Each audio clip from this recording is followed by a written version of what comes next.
It often seems like the toughest sales are to the people we actually know the best.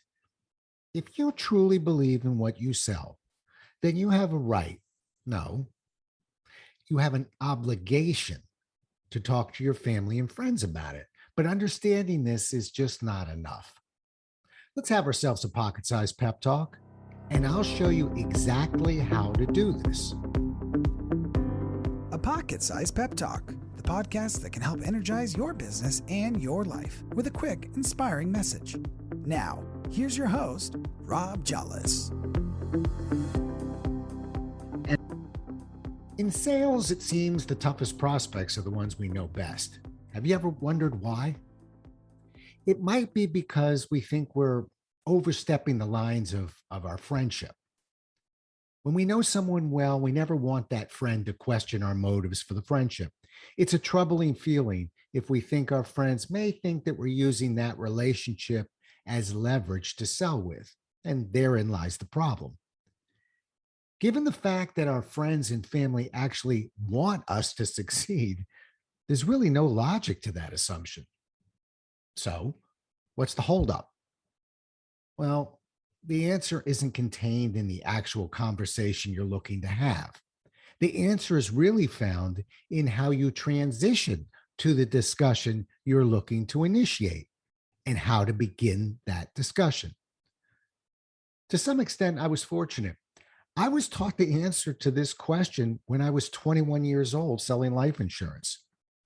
Like most in that particular industry, I was instructed to bring a list of family and friends to my manager's office to target and to ultimately sell.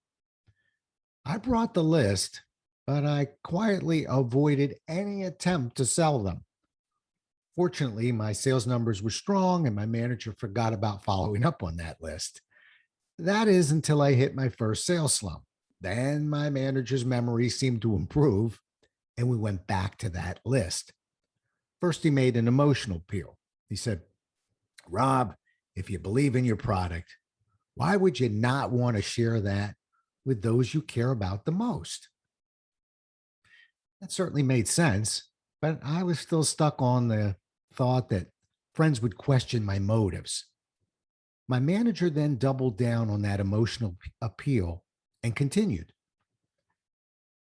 Rob, certain products like life insurance need to be sold because most people tend to wait too long to purchase it on their own. When you're at a funeral in line to pay your respects to a widow, how would you feel if that widow, on top of that devastating loss, was under financial pressure? What if she said something like this to you? My husband died without life insurance. Isn't that what you sell? How is it that you never spoke to either of us about purchasing it? Well, to me, that made even more sense. And yet, I simply rededicated myself to finding new prospects and put that list in a drawer. Then my manager moved on from the emotional response to a tactical response. He provided a badly needed transition from a conversation with a friend to a business conversation with that same friend. And that sounded something like this. I'd love to find a time we could grab a cup of coffee or a lunch and have a conversation about the professional side of what I do. And I want to be clear. The fact that we're friends is not a reason to enter into a business relationship, but it's also not a reason to avoid a conversation about what I do and how I might be able to help you. I tried that approach, but on the heels of that particular statement, I noticed that my friends and family still seemed a little uncomfortable and confused about what would we be doing in the meeting I was trying to set up.